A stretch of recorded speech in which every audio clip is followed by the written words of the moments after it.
Good morning everybody, welcome to the class.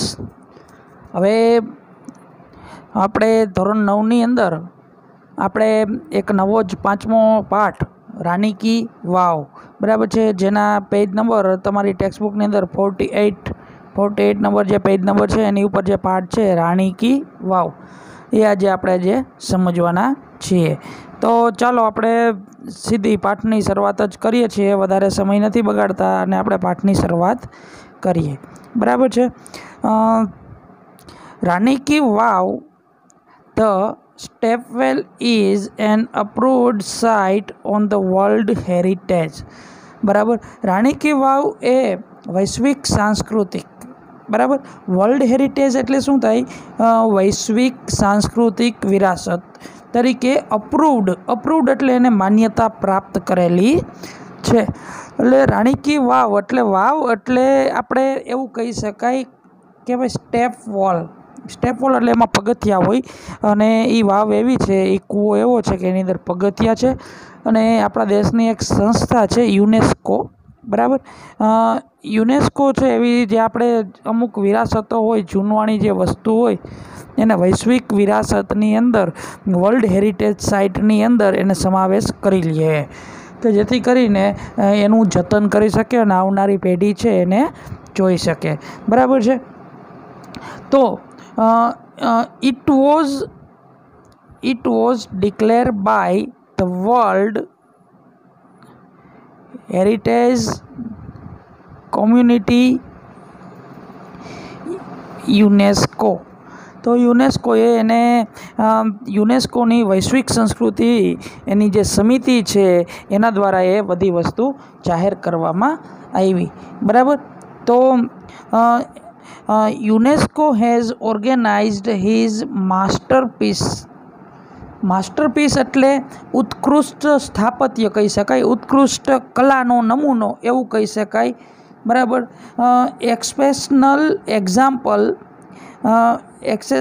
Exceptional example of water management.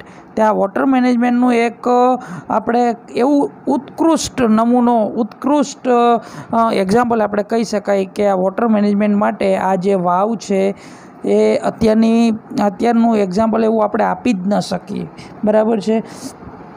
It is A wonderful sample of technological development for utilizing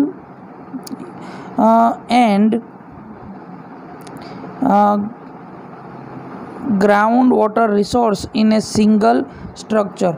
માત્ર એક જ સ્ટ્રક્ચરની અંદર ભૂગર્ભનું જે જળ સ્ત્રોત છે, બરાબર, એના માટેનો આનાથી વિશેષ બીજો એક પણ નમૂનો કહી શકાય નહીં, બરાબર. તો આપણે ભૂગર્ભ જળ છે એ વધારવા માટે આ એક સરસ મજાનો આપણી સામે એક અહીંયા નમૂનો આપ્યો હોય, બરાબર. તો એના પછી આપણે જોઈએ તો ઇટ ઇઝ યુનિક ઇલ્યુસ્ટ્રેશન એટલે શું થાય? વર્ણન, બરાબર. અહીંયા સરસ મજાનું એક વર્ણન છે. બ્રેકિંગ એ લાર્જ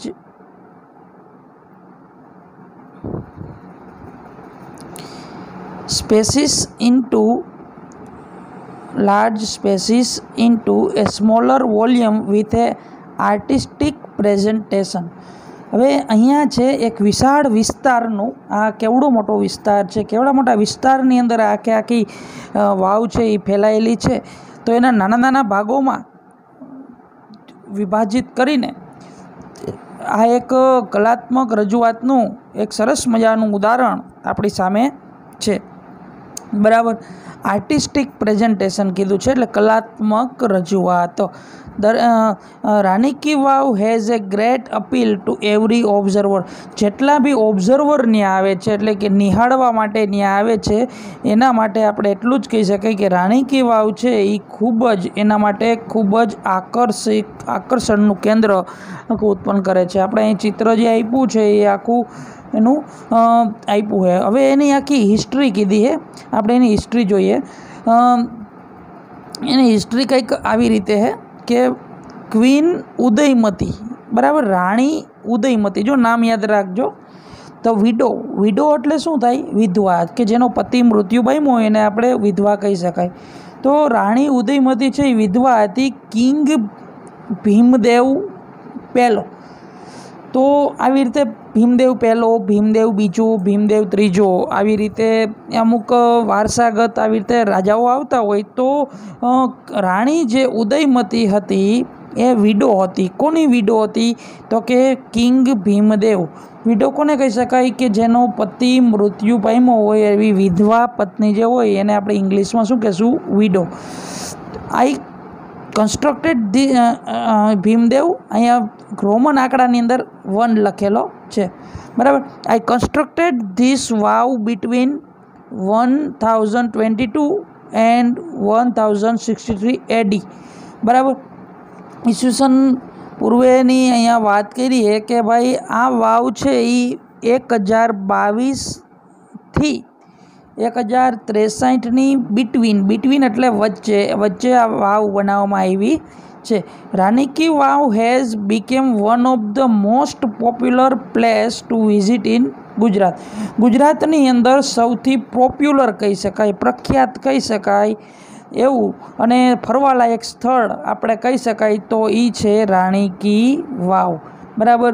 ઘણા બધા લોકો છે અને ઘણા બધા પ્રખ્યાત સ્થળો છે. પ્રખ્યાતમાં પ્રખ્યાત સ્થળો છે એમાંથી એક કહી શકાય તો રાની કી વાવ, બરાબર. King Bhimdev I belong to the Solanki dynasty of Anhilwad Patan. Anhilwad Patan એક સ્થળનું નામ છે. ડાયનેસ્ટી એટલે વંશજ. એ સોલંકી વંશજનો રાજા હતો. અહીંયા આપણી સામે આપેલું છે સોલંકી વંશજ, સોલંકી ડાયનેસ્ટી. તો કિંગ ભીમદેવ છે એવો પ્રશ્ન પૂછાય કે કયા વંશજનો રાજા હતો? તો એ સોલંકી વંશનો રાજા હતો, બરાબર. હવે પછી આપણે આગળ જોઈએ આપણે તો Udayamati took up the project of solving a problem of water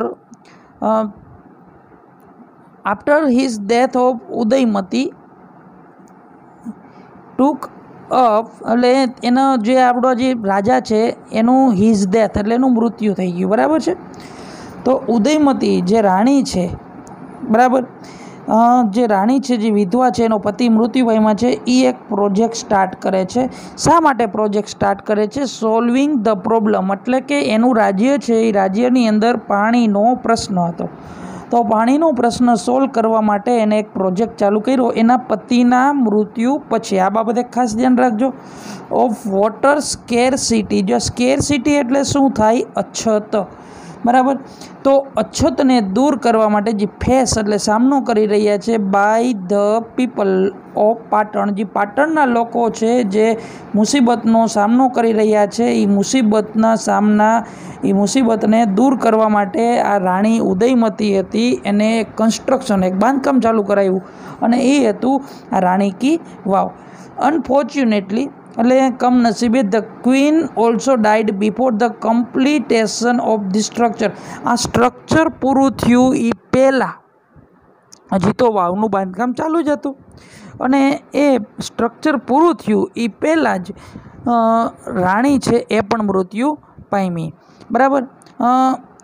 in the world of architecture, બરાબર, in the world of architecture her beautiful idea has received immense and appreciation, બરાબર. તો આખું જે આ કમનસીબે એ મૃત્યુ તો પામી પણ આપણે સ્થાપત્યની જે આખી દુનિયા છે આનો જે સરસ મજાનો જે હર બ્યુટીફુલ આઈડિયા એનો જે સરસ મજાનો જે અહીંયા વિચાર રજૂ કરવામાં જે આવ્યો છે એની પ્રશંસા આખી દુનિયામાં થઈ રહી છે. એપ્રિસિએશન એટલે વખાણ. એની ટૂંકમાં એનું જે આ વર્ક છે એનું વખાણ છે આખી દુનિયાની અંદર અત્યારે થઈ રહ્યા છે, બરાબર. હવે હજી આપણે એના પછીનો પેરેગ્રાફ છે એ હવે વાવની આખી વર્ણન કર્યું છે કે વાવ છે એટલી કેટલી લંબાઈ છે એની કેટલી પહોળાઈ છે એ બધી અહીંયા વાત કરી છે, બરાબર. તો આપણે જોઈએ તો ક્વીન્સ સ્ટેપ વોલ એટલે કે જે પગથિયાવાળી જે આખી વાવ હોય એને આપણે સ્ટેપ વોલ કહેવાય. ઓર રાણી કી વાવ અથવા તો તમે રાણી કી વાવ પણ એને કહી શકો. 7 સ્ટોર્ડ સ્ટ્રક્ચર, આ યાદ રાખજો. એ સરસ મજાનું આખું જે આખી વાવ છે એ આખું 7 માળનું સ્ટ્રક્ચર છે. અહીં લખેલું છે 7 સ્ટોર. આ બધા યાદ રાખવાનું છે. 7 માળનું આખું બાંધકામ છે. લોકો 7 માળનું મકાન નથી બાંધી શકતા, તો એ સમયમાં આને 7 માળની એવી આખી વાવ બાંધાવી. બરાબર છે. This east facing step wall is 64 meters long. બરાબર, 64 મીટર લાંબી. પૂર્વ સાઈડનું જે એનું મુખ છે એ આપણે કહીને, જો અહીંયા લખ્યું છે ઈસ્ટ ફેસિંગ એટલે પૂર્વ સાઈડનું જે મુખ છે આ સ્ટેપ વોલનું એ 64 મીટર લાંબુ. બરાબર, 1 મીટર એટલે 3.25 ફૂટ થાય. બરાબર છે. 100 સેન્ટીમીટર એટલે 1 મીટર થાય. તો એવી રીતે આપણે ગણતરી કરીએ તો બહુ જ મોટું કહી શકાય. પછી 20 મીટર પહોળું. વાઇડ એટલે શું થાય? પહોળું. તો 20 મીટર પહોળું, 27 મીટર ડીપ, 27 મીટર ઊંડું. બરાબર છે. અને ફરીથી એક વખત 7 માળની હતી, 64 મીટર લાંબી હતી, 20 મીટર પહોળી હતી અને 27 મીટર એ ઊંડી હતી. હવે જે વર્ડ એક અહીંયા આવી રહ્યો છે એ આખા પાઠની અંદર એ શબ્દનો ઉપયોગ વધારે થશે. બધા ખાસ ધ્યાન રાખજો. બરાબર છે. ઇચ સ્કલ્પચર, આ જે સ્કલ્પચર શબ્દ છે શિલ્પકામ આપણે કહી શકાય. બરાબર છે. તો એનું જે આખું શિલ્પ કામ કરનાર જે આખા પથ્થરો છે એને આપણે સ્કલ્પચર કહી શકાય. તો આ શિલ્પકૃતિ પણ કહી શકાય. સ્કલ્પચર એટલે શિલ્પકૃતિ. બરાબર, એની શિલ્પકૃતિ. પછી પેસેજ એટલે શું થાય? માર્ગ, રસ્તો. તો એ જે વાવ છે એની અંદર રસ્તો પણ બતાવ્યો છે. શિલ્પકૃતિઓ અસંખ્ય સંખ્યાઓની અંદર છે. પિલર એટલે શું થાય? થાંભલા છે. બરાબર છે. પછી પેવેલિયન એટલે આપણે એવું કહી શકાય મંડપ જેવી કોતરણી આપણે કહી શકાય. In this magnificent structure. બરાબર, આવું સરસ મજાનું મેગ્નિફિકેન્ટ, મંત્રમુગ્ધ કરી દે એવું સ્ટ્રક્ચર હેઝ એન્ચાન્ટિંગ કેર્વિંગ્સ એટલે ટૂંકમાં આપણે જે કોતરણી કામ હોય એને કેર્વિંગ્સ કહી શકાય. બરાબર છે. આપણને ટૂંકમાં નવાઈ પમાડી દે એ પ્રકારનું અને મંત્રમુગ્ધ કરી દે એવું આખું સ્ટ્રક્ચર છે. ઓન ઇટ્સ સાઇડ વોલ, અને એની જો સાઈડની દિવાલોની જો આપણે વાત કરીએ, ધેર આર અરાઉન્ડ 800 સ્કલ્પચર. તો એની અંદર શિલ્પકૃતિઓ કેટલી છે? 800 જેટલી શિલ્પકૃતિઓ છે. એની સાઈડની વાત કરીએ તો ફરીથી એક વખત 64 મીટર લાંબી, 20 મીટર પહોળી, 27 મીટર ઊંડી અને 800 જેટલી શિલ્પકૃતિઓ. એની અંદર જે આપણે દેવી દેવતાઓની મૂર્તિઓની બધું જે કોતરણી કામ કરેલું છે એ કેટલી છે? 800 જેટલી. પણ એ ખાલી આખી વાવમાં નહીં, ખાલી દિવાલોમાં. બરાબર. તો ધેર આર નિયરલી 400 બિગ. અહીંયા તમે જોઈ શકો કે બહુ સરસ મજાનો અહીંયા જો પિક્ચર આપ્યું છે આખું રાણી કી વાવનું. કોઈને એમ લાગે જ નહીં કે ભાઈ આ એક કૂવો છે. તો આ ચિત્રની અંદર જો કેટલા માળ છે. આપણે અહીંયા પાઠની અંદર હતું 7 માળની. બરાબર છે. જો આ રીતે એક પછી એક માળ, પાછો એની અંદર તમે બધી વસ્તુ જોવા માટે પણ જઈ શકો. બરાબર. હવે એના પછી અહીંયા કૂવો પણ જો કૂવાના શેપની અંદર પણ છે. થોડાક આગળ જાય એટલે આપણને એવા કૂવાની અંદર આપણે માળ ગણી શકીએ. તો આવી રીતે એના કૂવાના માળ પણ આની અંદર આપ્યા છે. પછી અલગ અલગ એના સ્કલ્પચર્સ એટલે કે એની જે કૃતિઓ છે. બરાબર છે. કોતરણી કામ છે, એન્ગ્રેવિંગ. બરાબર, એ પણ બધી વસ્તુ આપણે પણ આની અંદર જોઈ શકીએ. હવે મૂર્તિઓ જરાક જોઈ લઈએ. જો અહીંયા એક શંકર ભગવાનની મૂર્તિ આપી છે. બરાબર છે. આપણે તો ખાસ એનું કોતરણી કામ જોવાનું છે. બરાબર, આખી અલગ રીતે જ આખી એ મૂર્તિ છે. પછી ત્યારબાદ અહીંયા બીજી મૂર્તિ છે વિષ્ણુ ભગવાનની. બરાબર છે. આખી વાવ છે વિષ્ણુ ભગવાનની ડેડિકેટ કરી છે. અને બીજા પણ થોડાક જો અહીંયા થોડી ગેલેરીઓ ને એવું બધું પણ આપણા પાઠની અંદર વર્ણવવામાં આવ્યું હતું કે ભાઈ ગેલેરીઓ પણ છે, તો અહીંયા આ ગેલેરી જોઈ શકીએ આપણે. ત્યારબાદ આપણે એક વિષ્ણુ ભગવાનનો વરાહ અવતારનું ચિત્ર મેં મૂક્યું છે, બરાબર છે. તો અહીંયા જોઈ શકાય એને કોતરણી કામ એ સમયમાં કેવી સરસ મજાની હતી. હજી આ કલ્કી અવતાર, બરાબર, જે કલ્કી અવતાર કૃષ્ણ ભગવાન લેવાના છે એની પણ મૂર્તિઓ એની અંદર મૂકેલી છે. તો આપણે પાઠને આગળ જોઈએ. સ્કલ્પચર્સ 400 જેટલા તો મોટા જે ગોડ એન્ડ ગોડેસ. ગોડેસ એટલે શું થાય? દેવીઓ, અને ગોડ એટલે દેવ. દેવ અને દેવીઓના મોટી મૂર્તિઓ 400 જેટલી છે. દિવાલોમાં 800, બરાબર છે. અને મોટી મૂર્તિઓની વાત કરીએ તો એ 400 જેટલી છે. This number would have been many more in the past. ભૂતકાળની વાત કરીએ ને તો એ સંખ્યા 400 કરતાં પણ વધારે હતી. જ્યારે ઓરિજિનલ સ્ટ્રક્ચર હતું ને એ આ તો જૂનું થતું ગયું, એ મૂર્તિઓ તૂટતી ગઈ. ઈચ સ્ટોરી હેડ નેરો કોરિડર, બરાબર. દરેક માળની અંદર સાંકડી એક કોરિડર આપેલું છે.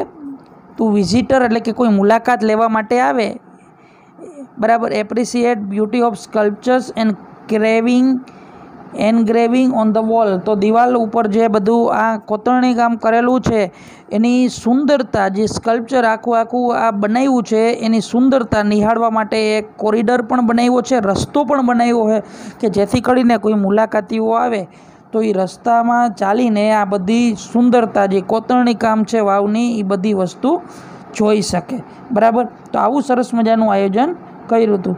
Even the pillar of the વાવ are not exceptional to it. અને એમાં આ જે પિલર જે છે, બરાબર, એને પણ અપવાદ રૂપે બાકી નથી રાખ્યા. પિલરને પણ આખા છે કોતરણી કામ કરીને સરસ મજાના બનાવી દીધા છે. તે display splendid attractive marvel on the stone, બરાબર. પથ્થરનું આપણે સ્પ્લેન્ડિડ એટલે ભવ્ય, બરાબર, આર્ટિસ્ટિક એટલે કલાત્મક, માર્વેલ આપણે કહી શકાય તો અજાયબી જેવું આપણે કહી શકાય, બરાબર છે. તો અજાયબી જેવું આખું અહીંયા વર્ણન આખું પિલોર છે એનું ડિસ્પ્લે કરેલું છે. ઇનફેક્ટ હકીકતમાં the vav is solely dedicated to Vishnu. અત્યારે જો આપણે વાત કરીએ તો વાવ છે એ આખી ભગવાન વિષ્ણુને ડેડિકેટ કરવામાં આવી છે. ડેડિકેટ એટલે શું થાય? સમર્પિત કરવું. આખી વાવ છે અત્યારે ભગવાન વિષ્ણુને સમર્પિત કરવામાં આવી છે. One can find Vishnu in different shape and પોસ્ચર્સ.